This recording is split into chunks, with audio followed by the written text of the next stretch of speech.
Hello everyone. तो अभी तक हम लोग ने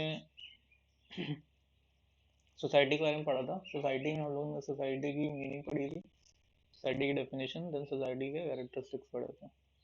तो जो मीनिंग थी उसमें हम लोग ने एक जनरल मीनिंग देखी थी, एक सब्जेक्टिव मीनिंग, सब्जेक्ट के बेसिस पे मीनिंग देखी थी।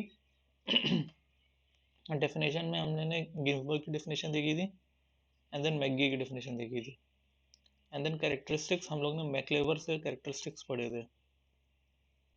तो ये चीज़ करने के बाद अब हम लोग पढ़ते हैं नेचर ऑफ सोसाइटी। ये टॉपिक मेंशन्ड है, ब्रॉड टॉपिक है। जो 2.2 की जो मेन हेडिंग है वो यही है, नेचर ऑफ सोसाइटी। अब जब हम नेचर ऑफ सोसाइटी की बात करते हैं तो नेचर ऑफ सोसाइटी में एक्चुअली सब कुछ आ जाता है। ये जो तीन चीज़ हम लोग ने पढ़ी है ना, ये भी कहीं ना कहीं नेचर ही बता रहा है। नेचर का मतलब होता क्या, क्वालिटी किसी चीज़ की, या हम बोले कैरेक्टरिस्टिक्स किसी चीज़ के। तो जो भी हम लोग ने अभी तक जो भी पढ़ा है ना, वो सब इसी के अंडर तो आता है। हम लोग जो मीनिंग पढ़ी वो भी कहीं ना कहीं सोसाइटी का नेचर है, डेफिनेशन भी सोसाइटी का नेचर बता रहा है, कैरेक्टरिस्टिक भी सोसाइटी का नेचर बता रहा है। ठीक। तो अगर ये क्वेश्चन कहीं अगर पूछता है आपसे, तो आप इस चीज़ से रिलेट करके इन चीज़ों का कुछ कुछ पॉइंट लिख के आप नेचर ऑफ सोसाइटी बता सकते हैं। ठीक। फॉर एग्जाम्पल, जैसे ये क्वेश्चन आ गया, मान लीजिए 15 मार्क का ये क्वेश्चन है, तो इसको आप स्टार्ट सोसाइटी की मीनिंग से कर सकते हैं कि सोसाइटी की मीनिंग इन जनरल ऐसी होती है, it is a group of ये, या मीनिंग सर्च करके सीधे डेफिनेशन दीजिए। एक जो हम लोग ने गिन्सबर्ग की डेफिनेशन लिखी उसको लिख दीजिए। ठीक। फिर उसके बाद एक कैरेक्टरिस्टिक्स का एक वो बनाइए, सर्कल, और यहाँ आपके जितने भी कैरेक्टरिस्टिक्स थे वो मेंशन कर दीजिए। ठीक। तो ये एक इंट्रोडक्टरी पार्ट में एक बढ़िया सा एक इंट्रो हो जाएगा। ठीक। अब इसके बाद आप यहाँ थ्योरीज रिलेटेड इसको क्वेश्चन को अप्रोच कर सकते हैं। फिर जब थ्योरीज ओरिएंटेड अप्रोच कर देंगे, फिर उसके बाद आप इसके रेलेवेंस या जो नेचर है ना उसके बात कर सकते हैं। जैसे यहाँ आप मेंशन कर सकते हैं nature of society, nature of society in in contemporary times. Contemporary times में क्या हम इंडिया की स्पेसिफिक बात कर सकते हैं।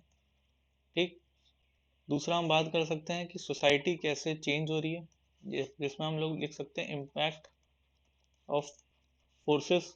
फोर्सेस में हम ग्लोबलाइजेशन, मॉडर्नाइजेशन, इन सब के बारे में लिख सकते हैं कि how these forces are impacting society. तो ये सब रिलेवेंस में आ सकता है। एंड देन कंक्लूजन में आप बेसिक कंक्लूजन लिख सकते हैं। तो ये हो गया एक अप्रोच। ना हम लोग ने ये सब तो पढ़ ही लिया है। अब हम लोग थोड़ा थ्योरीज के अप्रोच से देखते हैं कि भाई क्या चीज़ है ये, क्या नेचर ऑफ थ्योरी है, नेचर ऑफ सोसाइटी क्या आती है। तो थ्योरीज तो अभी हम लोग आगे डिटेल में पढ़ेंगे, जब हम लोग टॉपिक पढ़ेंगे 6 यूनिट 6 जब हम लोग पढ़ेंगे। ठीक। तो उसमें हम लोग थ्योरीज को डिटेल में पढ़ेंगे। तो ये थ्योरी मोस्टली कल्चर रिलेटेड है, बट आप इसको सोसाइटी रिलेटेड भी पढ़ सकते हैं।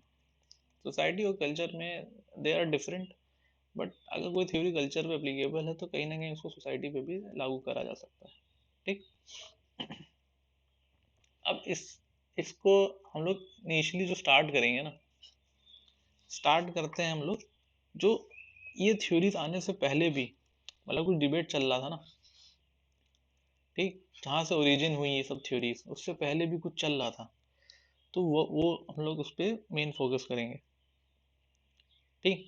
तो आप यहाँ से स्टार्ट कर दिए कि नेचर ऑफ सोसाइटी भी होता है, उसको स्टडी करने के लिए,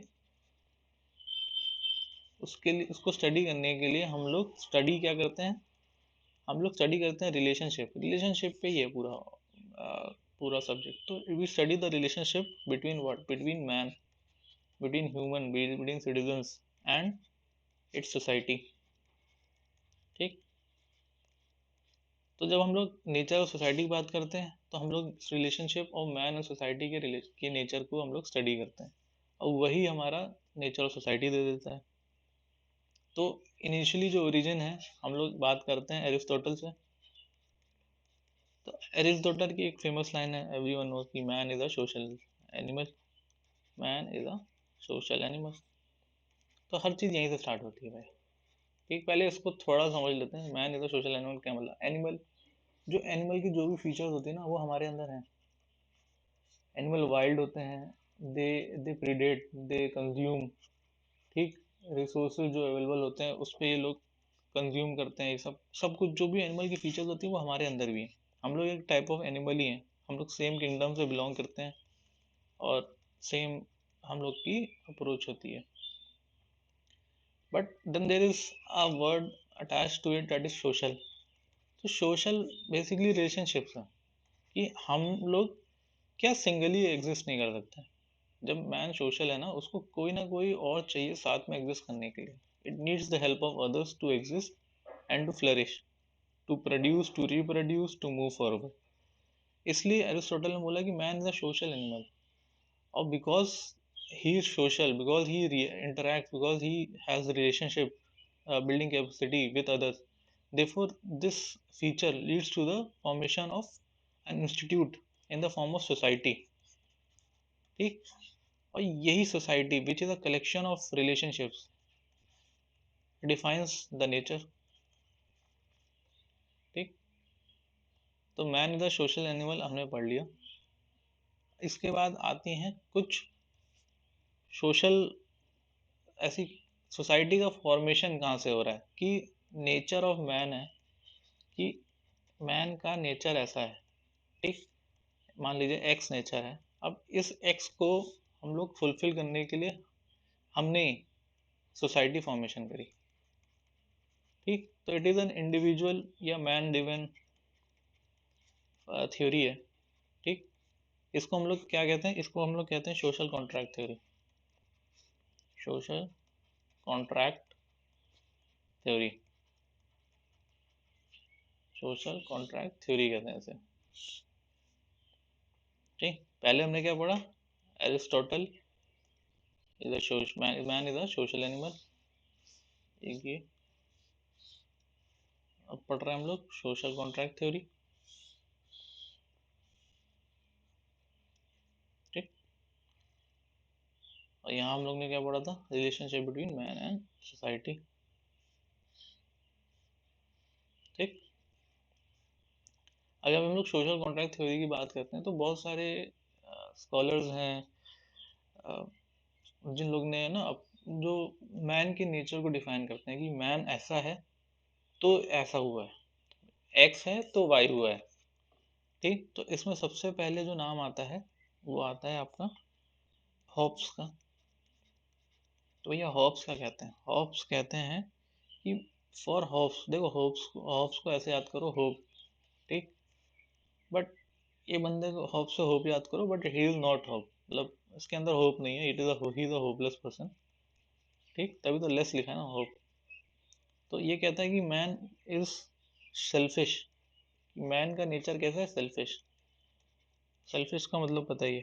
ठीक, मोर अगर प्रिसाइज जाए तो इसने, इनकी जो बुक है उसमें जो वर्ड स्पेसिफिकली जो यूज़ किए हैं वो ये हैं, solidarity, poor, nasty, brutish and short.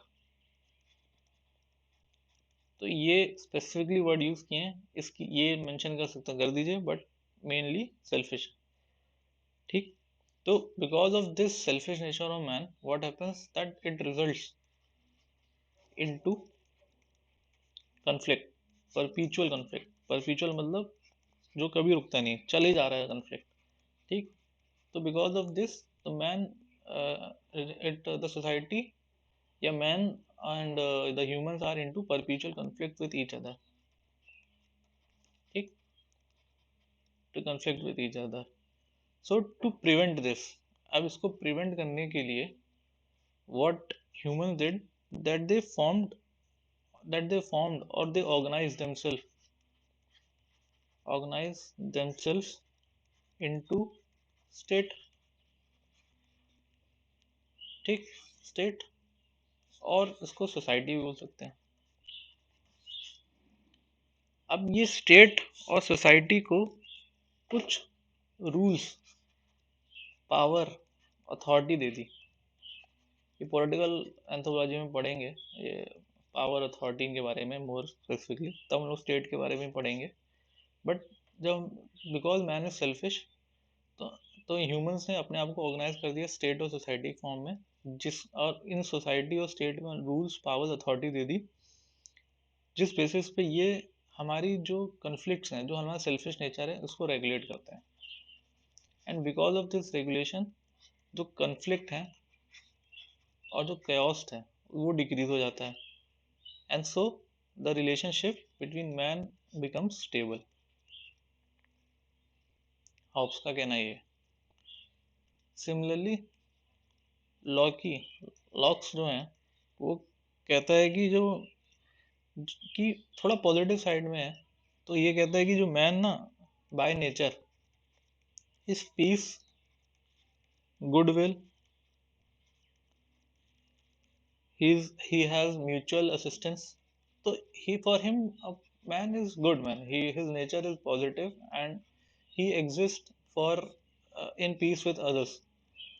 But for him, man lacks one thing, and that what he lacks is law and justice. कि ह्यूमंस एग्जिस्ट तो करते हैं, ह्यूमन पीसफुल एक दूसरे के साथ रहना चाहते हैं, but still there is missing there is lack of law and justice, and this law and justice are basically codified forms of rules. ठीक, तो for him we are missing these the humans lacks the face to recognize these codified forms of rule, and because of this the justice is not being served in a good manner. Justice is not being served, या जिसे हम लोग कहें कि injustice society है, ये society just नहीं है। सो फॉर हिम, जब क्योंकि human is not able to know recognize this law and justice, so he it resulted into a social contract in which a man formed a society or a state formed a society or a state which had the power of judiciary, of law making, of judiciary, and so on. ठीक। Similarly Rousseau Rousseau ने बात करी है,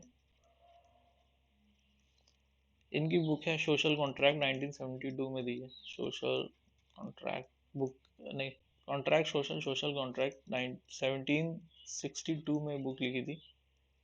ठीक, तो इन्हीं में इनने भी लिखा है कि ये अज्यूम करते हैं कि he assumes that man in state of nature और इक्वल, कि मैन इनिशियली, जब man in state of nature, state of nature मतलब इनिशियल फेज, कि इनिशियल फेज में, और जैसे बच्चा पैदा होता है ना, तो he by nature is very much equal. ठीक, is equal, man in state of nature is equal and self sufficient. ठीक, but with increasing population, self sufficient का मतलब क्या है, जब इनिशियली जब पॉपुलेशन कम थी, जब मतलब सब कुछ रिसोर्सेज थे, ट्रीज थे, फूड्स थे, रिसोर्सेज थे, सब कुछ थे, तो ह्यूमन अपना एग्जिस्ट कर रहा था, पीसफुली रह रहा था। ठीक, there was no discrimination among people and he was living peacefully. But what happened that with increase in population, increase in population, it resulted into quarrels, quarrels बोले या chaos बोले या conflict बोले। ठीक, तो it resulted into chaos and conflict, and so ये बोलते हैं कि क्योंकि फिर से chaos and conflict आ गया, तो ह्यूमन ने फिर अपने आप को क्या बनाया, सोसाइटी, स्टेट, और ये फिर क्या करेगा, रेगुलेट करेगा। ठीक, सिमिलरली इकोनॉमिक पर्सपेक्टिव से आप एडम स्मिथ को देख सकते हैं। एडम स्मिथ भी यही बोलता है कि सोसाइटी को जो हम लोग ने फॉर्म किया है वो इकोनॉमिक बेसिस को फ्लरिश करने के लिए बना है, कि मैन का ऐसा नेचर है, मैन का नेचर ये है, इस नेचर की वजह से कुछ ऐसा होता है, ऐसा होता है, लड़ाई वड़ाई होती है। सो स्टेट सोसाइटी फॉर्म किया। स्टेट सोसाइटी क्या करेगा, ये म्यूचुअल इकोनॉमी को फोस्टर करेगा। ठीक। अब एडम स्मिथ के लिए जो ये नेचर है ना, वो कहता है कि ऑप्टिमाइज, मैन ना मैक्सिमाइज करता है। ठीक। So for him he favour Lasik फेरे, फेरे रिजीम। लेजिक फेरे मतलब मिनिमम स्टेट इंटरवेंशन, कि स्टेट का इंटरवेंशन होना ही नहीं चाहिए, कि स्टेट का इंटरवेंशन होना ही नहीं चाहिए। जितना स्टेट का इंटरवेंशन कम होगा उतना it is good for the economy. ठीक। तो एडम स्मिथ की ये मानना है। Similarly there are many social contractarians who have given the nature. अब इतना जो हम लोग ने पढ़ा है, इस बेसिस पे एक फ्लो चार्ट बना लेते हैं कि मैन है, मैन का कुछ नेचर है। ठीक। नेचर कुछ भी हो सकता है, डिफरेंट ऑथर्स के, स्कॉलर्स के हिसाब से डिफरेंट नेचर है। ठीक। इस नेचर की वजह से कुछ होता है। ठीक। कन्फ्लिक्ट होता है, chaos आता है, लड़ाई बढ़ती है। ठीक। डिस्क्रिमिनेशन होता है। अब इसको रोकने के लिए सोसाइटी की फॉर्मेशन हुई। सोसाइटी क्या करेगा, सोसाइटी क्या करेगा, रेगुलेट करेगा। ठीक। ये बेसिक फ्लो चार्ट है अबव थ्योरीज का। आप चाहो तो एक साथ सब कुछ इसी में मेंशन कर सकते हैं। नेक्स्ट बढ़ते हैं कि सोशल कॉन्ट्रैक्ट थ्योरी हो गई। इसके अलावा एक थ्योरी और है जो हम लोग ऑर्गेनिक थ्योरी के बारे में बात करते हैं। ठीक। तो उसको भी बात कर लेते हैं। तो ऑर्गेनिक थ्योरी क्या कहती है, ऑर्गेनिक थ्योरी बेसिकली ये कहती है कि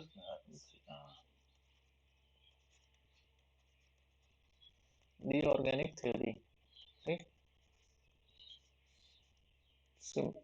और एक सुपर ऑर्गेनिक थ्योरी भी है, इसको हम लोग आगे पढ़ेंगे। ये एक्चुअली एक पूरा फुल फ्लेश क्वेश्चन ही है, इस पे चाहे तो सवाल आ सकता है दोनों पे। ठीक।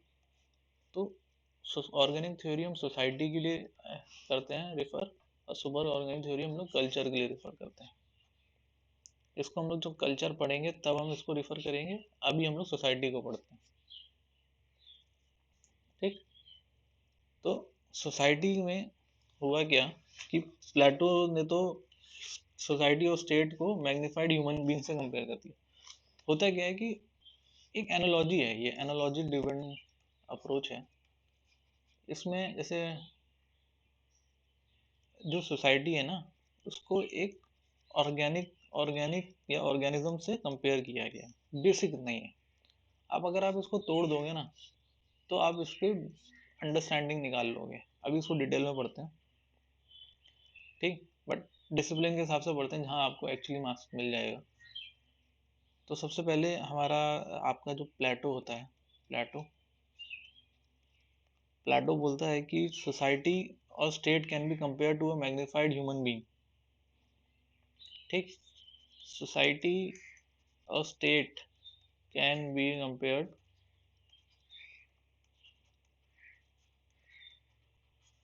To a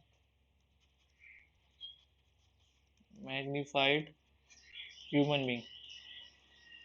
magnified human being मतलब वो कह रहा है कि कंपेयर कर रहे हैं, नॉट एक्चुअली इक्वेटिंग कर रहे हैं, बट कंपेयर कर रहे हैं कि सोसाइटी एक मैग्नीफाइड ह्यूमन बीइंग है। क्यों, अगर आप बेसिक लॉजिक लाएगा तो आप समझ जाओगे उसको क्या कह रहा है।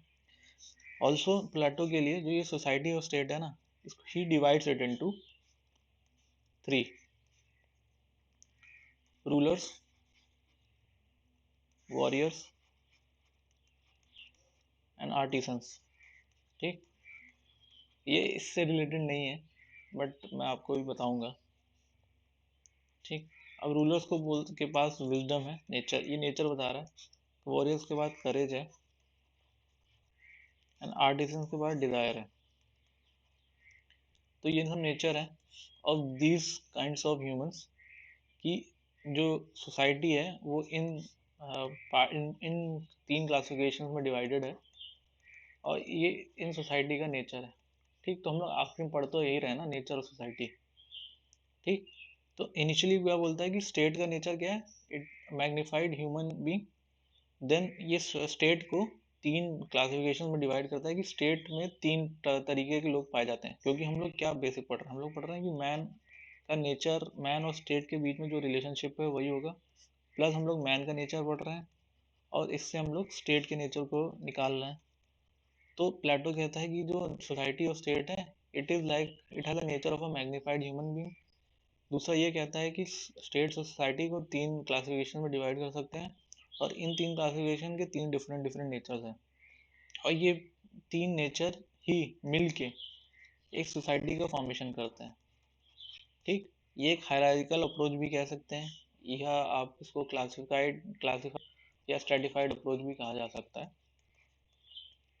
ठीक, अब प्लेटो ने इतना बोल दिया, आगे बढ़ते हैं।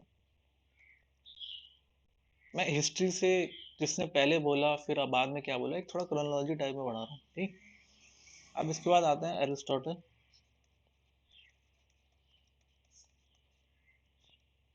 एरिस्टोटल क्या कहते हैं कि individual is an intrinsic part of society, कि जो मैन है ना वो एक इंट्रिंसिक पार्ट ऑफ सोसाइटी है,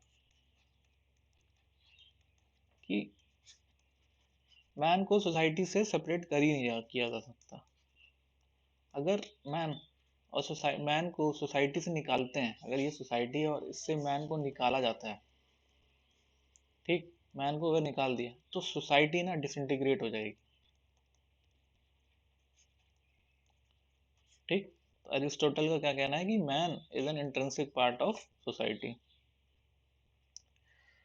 सिमिलरली ब्लंट्सकी भी है, एक जिनने नेचर दिया है, ब्लंट्सली ने नेचर दिया है, बट इसको मतलब चलिए लिख लेते हैं कि ब्लंट्सली ने सेक्स एट्रीब्यूट्स को स्टेट से रिफर किया है, स्टेट सेक्स और स्टेट को रिलेट किया है।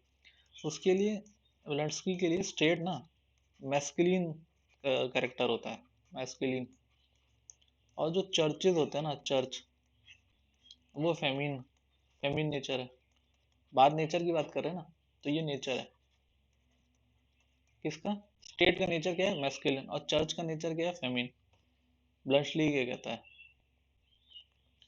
आगे बढ़ते हैं हर्बर्ट स्पेंसर। तो हर्बर्ट स्पेंसर ये इंपॉर्टेंट है, जो जिनने एक्चुअली में ये बोला था कि society is an organism, society is an organism. ठीक, इनने एक्चुअली बोला था कि सोसाइटी इज एन ऑर्गेनिज्म। अब हम अब ये बहुत ही बड़ा टॉपिक है, बड़ा टॉपिक नहीं है, बेसिक सिंपल सा है, बट ये अगर सवाल आता है तो ये 10 मार्कर में डायरेक्टली सवाल आ सकता है कि सोसाइटी इज एन ऑर्गेनिज्म या ऑर्गेनिक थ्योरी ऑफ सोसाइटी। ठीक, इसको फिर कल्चर और सुपर ऑर्गेनिज्म से रिलेट करके बताया जा सकता है। ठीक, अब इसको हम लोग पढ़ते हैं डिटेल में थोड़ा सा अभी। तो हर्बर्ट सेंसन ने डायरेक्टली ये बोला था कि सोसाइटी एक ऑर्गेनिज्म है। अब इसको बहुत कुछ इनने बहुत कुछ बोला, बट हम लोग क्या करेंगे, मूरे मूरे करके एक स्कॉलर हैं, तो what he did that he classified, he did a deeper understanding on this topic of society is an organism. So he in his book later on Herbert Spencer, he tried to explain what Herbert Spencer was trying to say from it. So मूरे ने basically इनकी जो definition है, इनकी जो saying है ना, इसको more simple या मोर इजी फॉर्म में एक्सप्लेन किया है। तो हम लोग मेंशन कर देंगे कि Herbert Spencer mention that society is an organism. Then we will mention that Murray, in his works, had tried to explain Herbert Spencer's work in a more systematic and simple manner. So he highlights these 3 or 4 points. तो पहला point देख लेते हैं। मूरे क्या कहता है कि पहले क्या कहता है कि starting A small aggregates both grow in size, कि दोनों का जो स्टार्ट होता है ना वो स्मॉल होता है, दोनों एक स्मॉल एग्रीगेट्स हैं। देखो लिख लेते हैं, starting as small aggregates both grow in size. एक मिनट चेक कर लेते हैं कि रिकॉर्ड हो रहा है कि नहीं।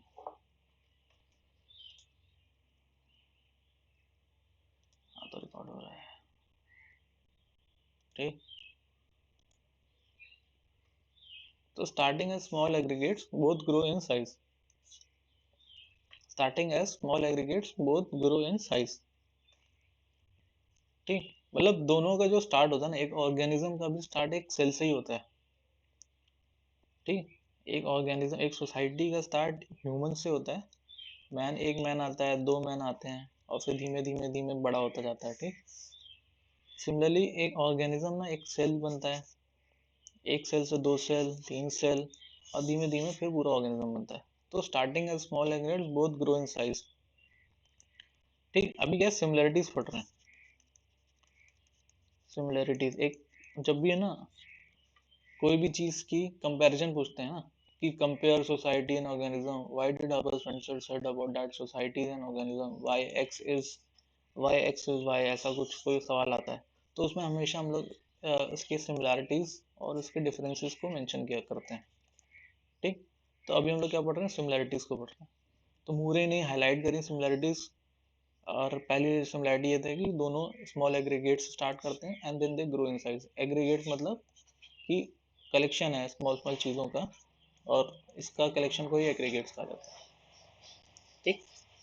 सेकेंड पॉइंट क्या है कि it grows from simplicity to complexity. ये प्रोसेस जो है ना, ग्रोथ, ये सिंपल प्रोसेस, सिंपल स्टेट से कॉम्प्लेक्स स्टेट की तरफ बढ़ता है। या नेचर क्या है, सिंपलिसिटी नेचर है इनिशियल, एंड देन इसका नेचर कैसा हो जाता है, कॉम्प्लेक्स, ठीक। अब सिंपल है, मतलब इनिशियली जब दो लोग हैं तो उसका नेचर सिंपल होगा, जब कई सारे लोग आ गए तो उसका नेचर कॉम्प्लेक्स होता जा रहा है। आज के टाइम पे हम लोग जो सोसाइटी फाइंड करते हैं, it is a complex society जो टुडे फाइंड कर रहे हैं। और अर्लियर जो हम पाते थे, वो सिंपल, एंशियंट टाइम में जो सोसाइटीज थी वो सिंपल सोसाइटी थी। या अगर हम बोलें तो प्रिमिटिव सोसाइटीज, जो ट्राइबल सोसाइटी होती है वो भी सिंपल टाइम सोसाइटी होती है। क्यों होती है वो बाद में पढ़ेंगे। तीसरा क्या है कि एक पॉइंट से स्टार्ट करती है सोसाइटी। ये सोसाइटी एक एवोल्यूशन फॉर्म पे इनने स्टडी करी है, तो उसमें ये बोलती है कि सोसाइटी एक पॉइंट पे स्टार्ट करती है, एक स्टेट में स्टार्ट करती है, या एक नेचर होता है इनिशियल इनका, फिर over time it increases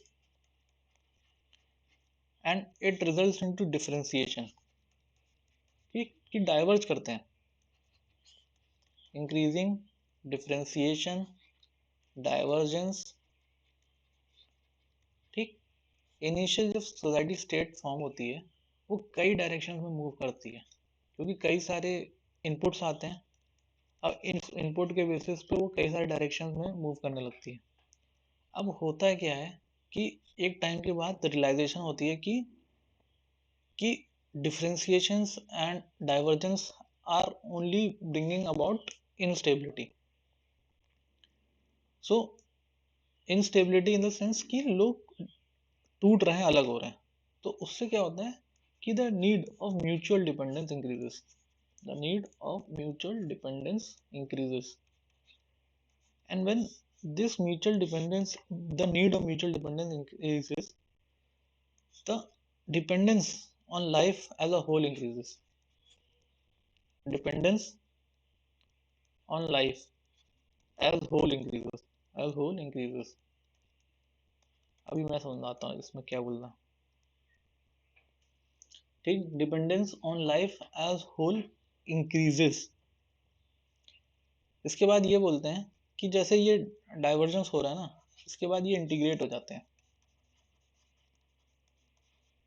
integrate, समझे, मतलब ऐसे मूव कर रहे हैं, एंड देन यहाँ कुछ हो रहा है, फिर ये वापस ऐसे आके एक स्टेबल स्टेट का फॉर्मेशन ले रहे हैं, स्टेट जो कि स्टेबल है, स्टेट क्या है, अनस्टेबल है, डिफरेंसेस हैं, देन कुछ रूल्स रेगुलेशंस यहाँ फॉर्मेशन हो रही है। अब उस रूल्स रेगुलेशंस के बेसिस पे स्टेट की एक इंटीग्रेशन हो गई, ठीक। तो ये डिफरेंशिएशन स्टेट है, ये क्या है, इंटीग्रेशन स्टेट, ठीक। ये है अल्टीमेट जो उनने ये बोला था, ठीक। अब जब ये इंटीग्रेट हो जाता है ना, तो ये इसे होल कहा जाता है, होल। उनका ये एक और स्टेटमेंट है, whole is greater than the sum of its parts, या whole become more independent than it parts. मतलब कि एक ऐसी स्टेट अप्रोच कर लेते हैं, एक ऐसा नेचर बन जाता है इस होल स्टेट का कि वो पार्ट्स से डिफरेंटली अप्रोच करता है। अगर मशीन होती है ना कोई, तो मशीन की जो नेचर होगी ना, वो डिफरेंट होगी as compare to its parts, ठीक। एक पार्ट है, एक पार्ट में गियर बॉक्स लगा हुआ है, ठीक। तो गियर बॉक्स का डिफरेंट नेचर है कि भाई वो गियर्स में रोटेशन करता है।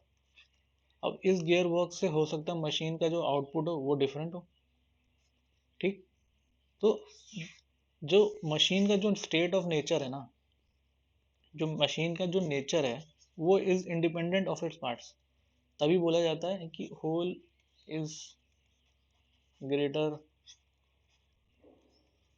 Then the sum of its parts, ठीक। तो ये स्टेटमेंट याद कर लीजिए, ये भी इंपॉर्टेंट है। तो ये होगी सिमिलरिटीज, 3 सिमिलरिटीज हैं, आप इसको मेंशन कर सकते हैं। अब हम लोग बात करेंगे डिफरेंसेस की, ठीक। डिफरेंसेस तो ये है कि हम लोग मतलब बेसिकली कंपेयर ही करेंगे सोसाइटी और ऑर्गेनिजम्स को, ठीक। तो कंपेयर कर लेते हैं सबसे पहले तो कि सोसाइटी का कोई स्पेसिफिक फॉर्म नहीं होता। सोसाइटी फॉर्म, ठीक। Society has no specific form, society का कोई स्पेसिफिक फॉर्म नहीं है। आज हमारी जो सोसाइटी है वो सोसाइटी डिफरेंट है as compare to different society, ठीक। Society one will be different with society 2. The mode of formation of society 1 may be different from the mode of formation of society 2. But जब हम organism की बात करते हैं ना, तो एक ऑर्गेनिज्म सेम ही रहता है ना, ह्यूमंस ह्यूमंस ही है ना ऑर्गेनिज्म, या एनिमल ले लो, या ऑर्गेनिज्म क्या है, ह्यूमन ले लो, एनिमल ले लो, ऑर्गेनिज्म कुछ भी हो सकता है ना। तो जो ऑर्गेनिज्म है ना, उसका एक फिक्स शेप है ना।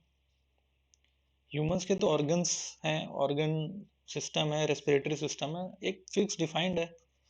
तो organisms have a specified form, but society does not have a specified form. दूसरा कि the units of society is not fixed. Units of society is not fixed. Units क्या है? Units क्या है? The question is units हैं क्या? Units क्या है? Units हम ही तो हैं, और कौन है? मैन है, मतलब ह्यूमंस हैं, हम ही तो यूनिट्स हैं।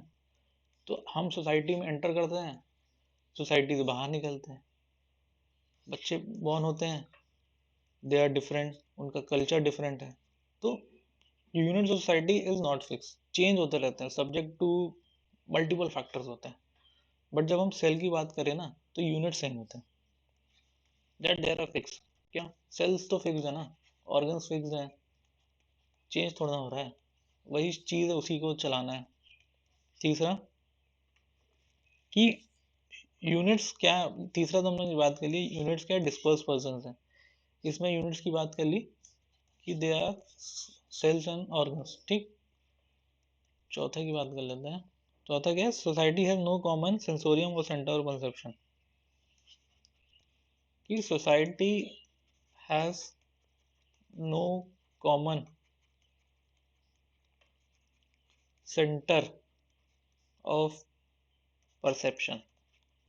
कि सोसाइटी में कोई सेंटर ऑफ परसेप्शन नहीं। लोग बोल सकते हैं कि कह सकते हैं कि स्टेट स्टेट तो एक सेंटर ऑफ परसेप्शन है ना। नहीं, होता क्या है कि लोग स्टेट को चेंज कर सकते हैं, स्टेट लोगों को चेंज कर सकता है, बट जब हम लोग एक ऑर्गन की बात करते हैं ना, तो हम ऑर्गन हमें नहीं चेंज कर सकता। हम अल्टीमेट अथॉरिटी हैं हमारे ऑर्गन्स के ऊपर। ठीक, हमारी जो सेंटर ऑफ परसेप्शन है वो हम फिक्स रहता है, बट सोसाइटी में सेंटर ऑफ परसेप्शन बहुत सारे हैं, multiple, every individual has a centre of perception.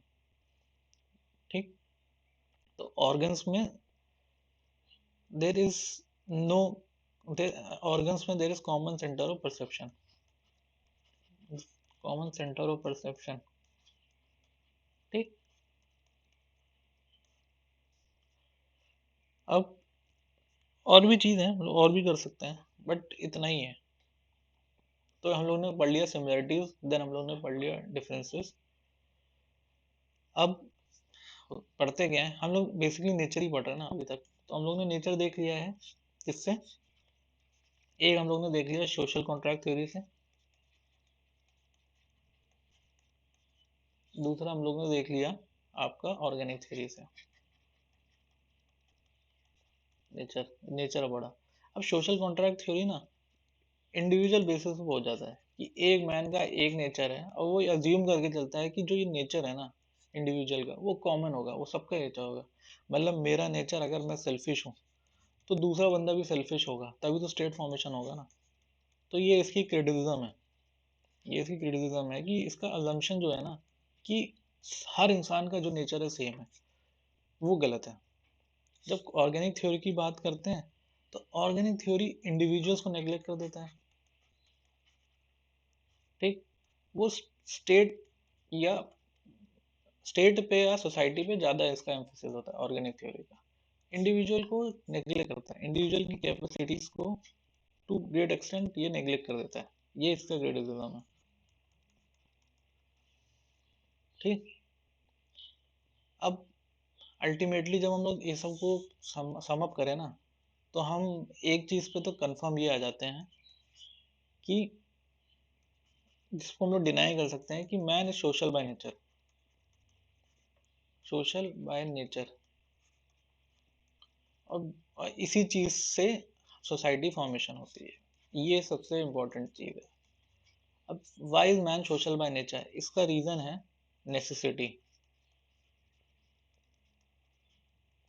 कि नेसेसिटी ही हमारा हमको सोशल बनाता है, क्योंकि हमारी कैपेसिटीज काफ़ी लिमिटेड है if we are individual. But जब हम लोग कंबाइनली वर्क करते हैं, जब हम लोग सोशल इंटरेक्ट करके हम लोग काम करते हैं, तो हमारा जो कैपेसिटीज़ हैं, कैपेबिलिटीज़ हैं, काफ़ी इंक्रीज कर जाती हैं। एंड इसलिए हम लोग सोशल रहना प्रेफर करते हैं as compare to other animals. ठीक, तो man is social by nature and this nature is due to necessity.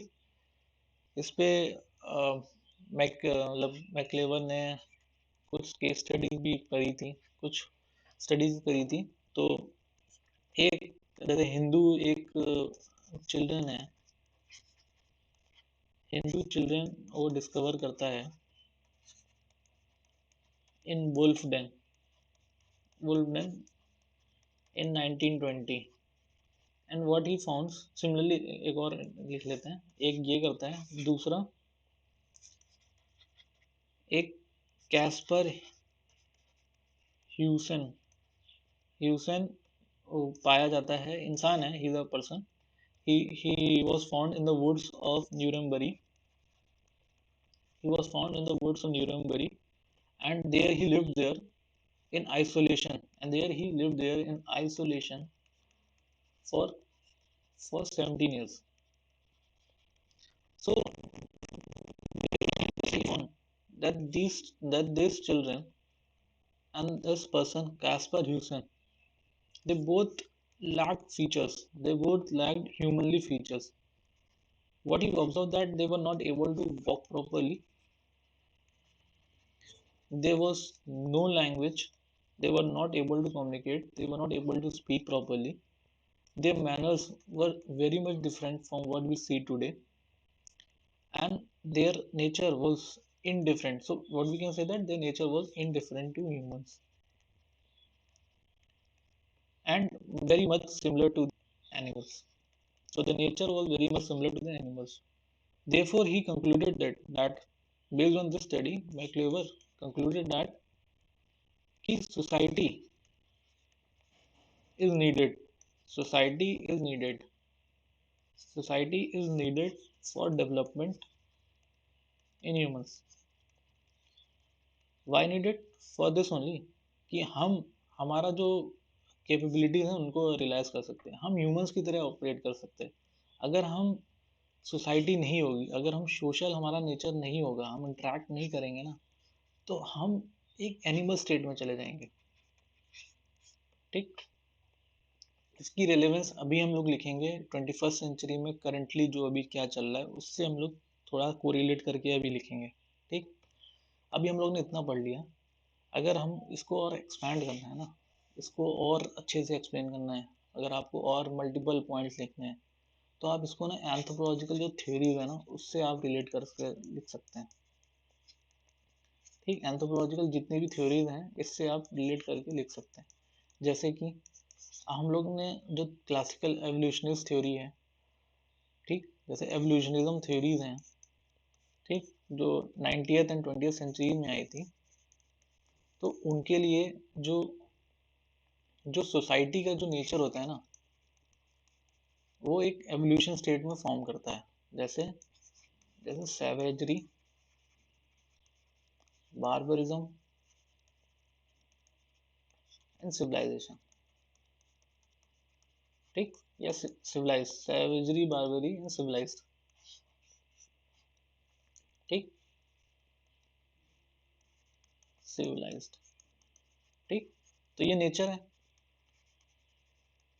कि ओवर द टाइम ये सोसाइटी का नेचर का फ्लो है कि ओवर द टाइम सोसाइटी इस डायरेक्शन में मूव करती है फॉर एवोल्यूशन। दूसरा, आप फंक्शनलिज्म से आप फर्दर बोल सकते हैं। फंक्शनलिज्म में आप लिख सकते हैं मेलिनोव्स्की को,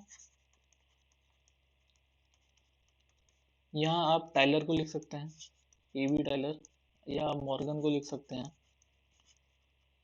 ठीक, यहाँ आप मेलिनोव्स्की को लिख सकते हैं और कुछ भी लिख सकते हैं कि प्रॉब्लम क्या है कि हमें बस बेसिक नेचर अंडरस्टैंडिंग होनी चाहिए एक थ्योरी की, and based on that theory we should be able to write about our answer.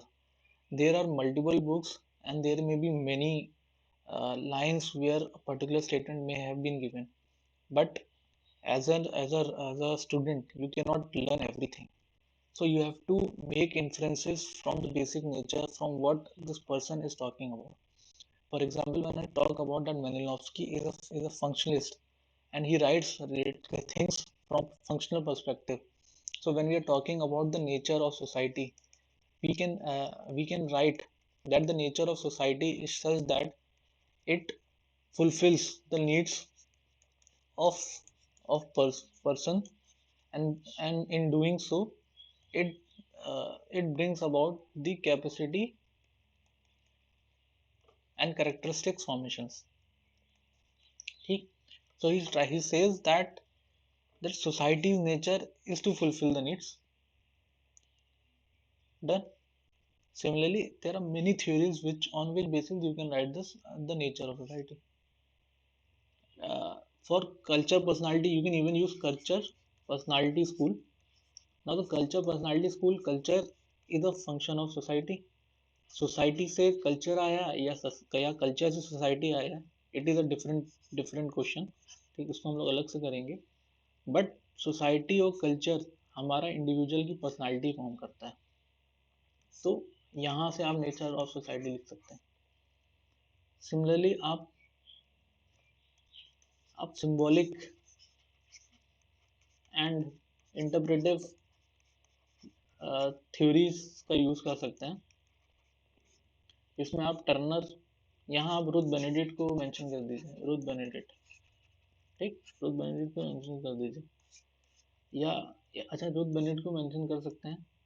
और इनकी जो नेशनल कैरेक्टर स्टडीज है ना, उसको आप मेंशन कर सकते हैं, नेशनल कैरेक्टर स्टडीज, जहाँ हमने पढ़ा था कि जो जापानीज होते हैं वो उनका नेचर, उनका कैसा नेचर है, why are this, why they research, क्योंकि वर्ल्ड वॉर के टाइम पे इन्हें स्टडीज करी थी। तो you can mention that the nature of a particular Japanese was because of society, because the society was doing so things. So you can mention this thing. Similarly, in symbolic and interpretive, you can mention about Turner, you can mention about Snyder, Geats. ठीक, like when we are talking about Geats, तो Geats की एक Balinese society, he studied the Balinese society.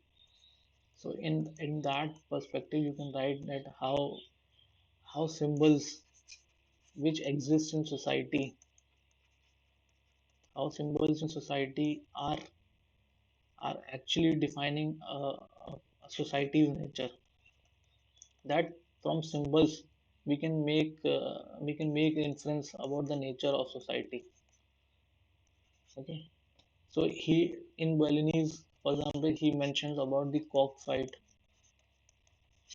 and that the cockfight became symbol of of status in society. So you can mention all these things. Similarly, there are many theories like cognitive anthropology, postmodernism, even Marxism, and many more. So, after this, when you have written all this, you can just write about the relevance. In relevance, uh, it is better you write which is very much related to the present context. For example, if we talk about today, when in the 21st century, when we are seeing, there is a statement that man is a social animal. Now, what is happening that in the world of social media, in the world of internet, in the world of social media, in the world of internet, this concept of social is undergoing drastic change, and because of this, the animal like nature is on rise. Now, what does this mean? For example, there is rise in depression. Why? Because the social aspect of a person is seeing a degrade in value, and because he sees a degrade in value, a person's moral approach in life gets blurred, and so he starts taking decisions which very much reflect an animal nature. How can you One example is uh, like there was a stab case when a person stabbed a woman in public in Delhi. Then there was New Year car incident. Similarly, live-in relations, rapes, and so many things you can write from this perspective only. So these all instances show the animal nature and represents desensitization in the society.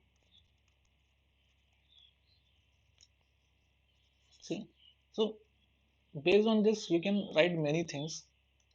You can just mention about society and how society is bringing about change in humans, and how they are becoming more animal like. You can write about uh, in international perspective. You can write about the Russia Ukraine war. You can write about the Israel Hamas incidents, and how terrorism is bringing about change in the nature of society, and how it limits a person's capabilities. So all these things you can mention, and I think so. I will leave the relevance part to you all, and think about how you can apply all these theories, how you can apply these anthropological theories. Then think about how, like McLever did his study. Similarly, there are contract theories, how contract theories are undergoing change, how the society and organisms can be studied from future perspective, how our technologies, ICT, how our DNA technology is coming into play. Then, so so there are n number of things which can you can write about the nature of society, and it is how you write an exam, how you communicate to the examiner, which becomes more important. There are many material which you can write, but how you write in minimum maximum in minimum is the most important part of this subject. So that's it, and tomorrow we will go on to a new topic. And thank you, thank you everyone.